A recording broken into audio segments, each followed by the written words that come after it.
Welcome back to हमारे YouTube channel में रूपेश की हिंदी कहानियां में मतलब AR हिंदी कहानियां ऑफिशियल में स्वागत है आप सभी का है।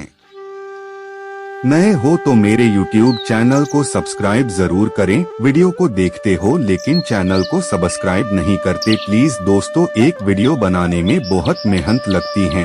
प्लीज मेरे यूट्यूब चैनल को सब्सक्राइब जरूर करें, धन्यवाद। आज की अपनी कहानी है खुखार डाकू से महर्षि वाल्मीकि बनने की कथा। प्राचीन वैदिक काल की महान विभूतियों की प्रथम श्रेणी में थे महर्षि वाल्मीकि संस्कृत भाषा के आदि कवि और विश्वविख्यात हिंदू महाकाव्य रामायण के रचयिता वाल्मीकि एक महायोगी थे। महर्षि वाल्मीकि का जन्म आश्विन मास की पूर्णिमा को नागा प्रजाति में हुआ था। उनके पिता का नाम वरुण और माँ का नाम चार्षणी था। वह अपने माता पिता की 10वीं संतान थे। रामायण के रचयिता प्रभु श्री राम और माँ सीता की कथा का विवरण ही रामायण है। जिस कवि ने महाकाव्य रामायण की रचना की और उसकी कथा और गीत लवकुश को सिखाए वे महामुनि महर्षि वाल्मीकि थे। उनकी रामायण संस्कृत भाषा में है। यह एक अत्यंत सुंदर काव्य है। किसी महानायक की कथा का लंबी कविता के रूप में वर्णन को महाकाव्य कहा जाता है। श्री रामचंद्र जी ने भी जब स्वयं रामायण की कथा सुनी थी तो उन्हें अत्यंत आनंद की अनुभूति हुई। जब लव और कुश ने अपने मधुर स्वर में यह कथा उन्हें गाकर सुनाई तो श्री राम आनंद विभोर हो। लेकिन तब रामचंद्र जी यह नहीं जानते कि वे दोनों बालक उनके ही पुत्र हैं। महर्षि वाल्मीकि किस प्रकार से मुनि और गायकवी बने, यह अपने आप में एक अद्भुत संयोग है। बाम्बी से बाहर महर्षि वाल्मीकि नाम उनके माता पिता द्वारा दिया गया नाम नहीं था। उनका वास्तविक नाम रत्नाकर था। संस्कृत में वाल्मीकि का अर्थ बाम्बी होता है। कहा जाता है कि उनके एक बाम्बी से निकलने के कारण ही उनका नाम वाल्मीकि पड़ा। इसके पीछे एक रोचक कथा है। श्री राम त्रेता युग में अवतरित हुए और महर्षि वाल्मीकि भी इसी युग में पैदा हुए थे। उस समय गंगा नदी के किनारों पर घना जंगल था। अनेक ऋषियों ने अपने आश्रम वहां बना लिए थे जहां वे ईश्वर की भक्ति, सत्य की प्राप्ति के लिए तपस्या करते। उनमें एक प्राचेतस नाम के मुनि भी थे। उनका एक पुत्र था रत्नाकर। जब रत्नाकर बहुत छोटा था तो वह एक दिन जंगल में निकल गया। खेलते खेलते जब वह रास्ता भूल गया तो रोने चिल्लाने लगा। उसी समय एक शिकारी उधर से निकला। जब उसने उस नन्हे से बच्चे को रोते देखा तो प्रेम पूर्वक गोद में उठाकर उसे चुप कराया। उस शिकारी का कोई बच्चा नहीं था। वह रत्नाकर को जंगल के बीच बनी अपनी कुटिया में ले गया। इधर जब रत्नाकर घर नहीं लौटा तो उसके पिता प्राचेतस मुनि बहुत चिंतित हो गए। उन्होंने आश्रम के चारों ओर और जंगल में अपने पुत्र की बहुत खोज की लेकिन उसे पाने में असफल रहे। अंत में उन्होंने और उनकी पत्नी ने मान लिया कि रत्नाकर किसी जंगली जानवर का शिकार हो गया है। शिकारी और उसकी पत्नी ने रत्नाकर का प्रेम पूर्वक पुत्र तुल्य पालन पोषण किया। धीरे धीरे रत्नाकर अपने वास्तविक माता पिता को भूल गया। उसने शिकारी दंपति को ही अपना पिता माता समझ लिया। शिकारी ने उसे शिकार खेलने का कौशल सिखाया। रत्नाकर एक चतुर व बुद्धिमान बालक था और जल्दी ही उसने धनुर्विद्या में प्रवीण होकर शिकार करना सीख लिया। अब वह अचूक निशानेबाज शिकारी बन गया। जब रत्नाकर युवा हुआ तो उसके दत्तक पिता ने शिकारी परिवार की एक सुंदर कन्या ढूंढकर उसका विवाह करा दिया।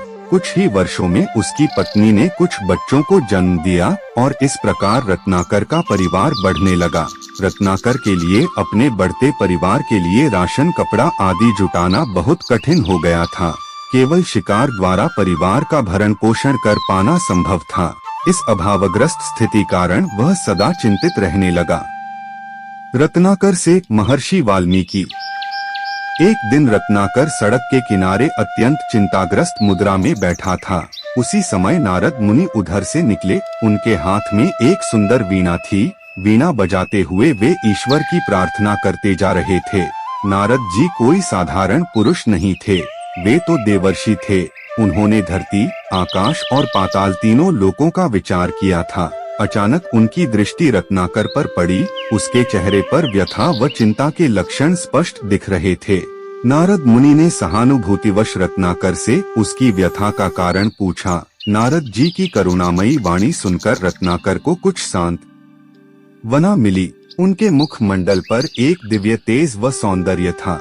जैसे जैसे रत्नाकर नारद मुनि के कोमल, सुंदर और ओजपूर्ण चेहरे को निहारता गया, उसमें भी एक विलक्षण भाव का संचार होने लगा। नारद जी एक पेड़ के नीचे बैठकर वीणा बजाते हुए ईश्वर की प्रार्थना करने लगे। रत्नाकर उनसे कितना प्रभावित हुआ था, यह स्पष्ट झलक रहा था। नारद मुनि ने बीच में रुककर उससे पूछा, तुम्हारे जीवन का क्या उपयोग होना चाहिए? इस पर तनिक विचार करो। केवल अपने परिवार के भरण पोषण तक ही अपने जीवन को सीमित रखना उसे अखरने लगा। यह कार्य तो सभी जीव करते हैं, जानवर, पक्षियों व वन्य प्राणियों की भी यही दिनचर्या है।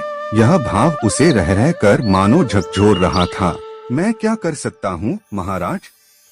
मेरा एक बड़ा परिवार है जिसमें मेरे बूढ़े माता पिता, पत्नी और बच्चे हैं। वे सब मुझ पर ही आश्रित हैं। मुझे उनके लिए भोजन और कपड़ा जुटाना पड़ता है। मुझे केवल शिकार करना ही आता है, इसके अतिरिक्त मैं कुछ नहीं कर सकता, रत्नाकर ने उत्तर दिया। नारद जी ने रत्नाकर से कहा, तुम राम नाम का जाप करो, इससे तुम्हारे जीवन का विकास होगा और नर से नारायण बनने का यही मार्ग है। इसी में तुम्हारे जीवन की सार्थकता है। अब रत्नाकर ने अनुभव किया कि मात्र अपने व अपने परिवार के पालन पोषण के लिए सामग्री जुटाना पर्याप्त नहीं है। रत्नाकर राम नाम का उच्चारण करते हुए तपस्या करने लगा। उसकी आंखें बंद थी और पूरा ध्यान भगवान के नाम के उच्चारण पर केंद्रित रहता था। धीरे धीरे वह अपना अस्तित्व भूल गया। इसी प्रकार ध्यानावस्था में दिन, महीने और अनेक वर्ष बीत गए। उसके चारों ओर दीमकों ने बाम्बी घर बना ली, जिसके कारण कोई उसे देख भी नहीं सकता था। कुछ वर्षों के पश्चात नारद मुनि फिर वहां आए। वे जानते थे कि बाम्बी के नीचे रत्नाकर ही है। उन्होंने सावधानी से बाम्बी को साफ किया। रत्नाकर को आसपास की कोई सुध नहीं थी और वह अपनी तपस्या में खोया रहा। जब नारद जी ने उसके कान में राम नाम का उच्चारण किया, तब कहीं उसने अपनी आंखें खोली और सामने नारद जी को पाया। उसने बैठे बैठे ही नारद जी को प्रणाम किया। नारद जी उसे उठाकर धीरे धीरे उसके शरीर पर हाथ फेरने लगे। अब रत्नाकर में स्फूर्ति आई। उसने फिर नारद जी के चरण स्पर्श किए। मुनि ने उसे गले से लगा लिया और कहा, रत्नाकर, मैं तुम्हें आशीर्वाद देता हूँ। भगवान तुम्हारी तपस्या से प्रसन्न हुए। आज से तुम श्रेष्ठ ब्रह्मा ऋषि हुए। चूंकि बाम्बी वाल्मीकि, महर्षि वाल्मीकि से तुम्हारा पुनर्जन्म हुआ है, इसलिए तुम महर्षि वाल्मीकि के नाम से प्रसिद्धि पाओगे। यह सुनकर रत्नाकर की आंखों से भावपूर्ण आंसू बहने लगे। वह बोला, महाराज, यह सब आपकी ही कृपा है। अच्छे लोगों की संगति से ही मनुष्य ऊपर उठता है। यह केवल आपके मार्गदर्शन व प्रेरणा से संभव हुआ है। नारद जी ने उसे आशीर्वाद दिया और अपने रास्ते चले गए। श्री राम से मिलना। महर्षि वाल्मीकि ने गंगा नदी के किनारे अपना आश्रम बनाया। उनकी कीर्ति दूर दूर तक फैलने लगी। कई अन्य मुनिगण भी अपने परिवार सहित उनके आश्रम में आकर उनके शिष्य बन गए। एक दिन श्री रामचंद्र जी अपनी पत्नी सीता और भाई लक्ष्मण के साथ आश्रम में आए। महर्षि वाल्मीकि बड़े उत्साह पूर्वक उनसे मिले। शिष्यों ने उन्हें हाथ पैर धोने के लिए पानी दिया और बैठने के लिए आसन बिछाया। खाने के लिए अतिथियों को ताजा दूध और स्वादिष्ट फल दिए गए। कुछ विश्राम के बाद श्री रामचंद्र जी ने महर्षि वाल्मीकि को अपनी कहानी सुनाई। उन्होंने बताया कि वे जंगल में इसलिए आए हैं ताकि अपने पिता की प्रतिज्ञा को पूरा कर सकें। यह सुनकर महर्षि वाल्मीकि बहुत प्रसन्न हुए। उन्होंने कहा, श्री राम, आप जैसा सत्यवान धरती पर दूसरा कोई नहीं है। अपने पिता का वचन पूरा करने के लिए आपने राज सिंहासन त्याग दिया और जंगल में आ गए। आप सामान्य मनुष्य नहीं, सर्वशक्तिमान हैं। आपके नाम में इतनी शक्ति है कि उसने मुझ जैसे एक तुच्छ शिकारी को ब्रह्मा ऋषि बना दिया। आपकी करुणा व दया अथाह है। श्री रामचंद्र जी यह सुनकर मुस्कुराए और बोले, हे महामुनि, हम यहाँ आपके आश्रम में रहने के लिए आए हैं। कृपया हमें उचित स्थान बताएं। आश्रम के निकट ही चित्रकूट पर्वत था। वह रमणीय स्थल था और अनेक प्रकार के फल फूलदार वृक्षों से भरा हुआ था। उन्होंने यही स्थान श्री रामचंद्र जी को बताया। श्री रामचंद्र जी सीता और भाई लक्ष्मण के साथ कुछ समय तक चित्रकूट में रहे। ऋषि वाल्मीकि की कहानी बड़ी अनूठी और अर्थपूर्ण है।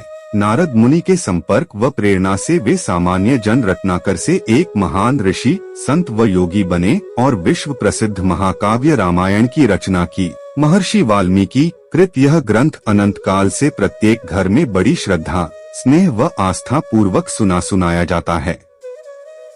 ऐसे विलक्षण थे महातपस्वी व भारतीय महाकाव्य रामायण के रचिता महर्षि वाल्मीकि।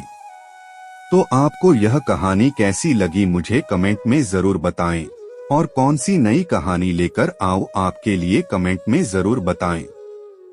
मिलते हैं अगली और एक नई कहानी में। धन्यवाद। वीडियो देखने के लिए कृपया चैनल को सब्सक्राइब करें, वीडियो को लाइक करें, शेयर करें। धन्यवाद।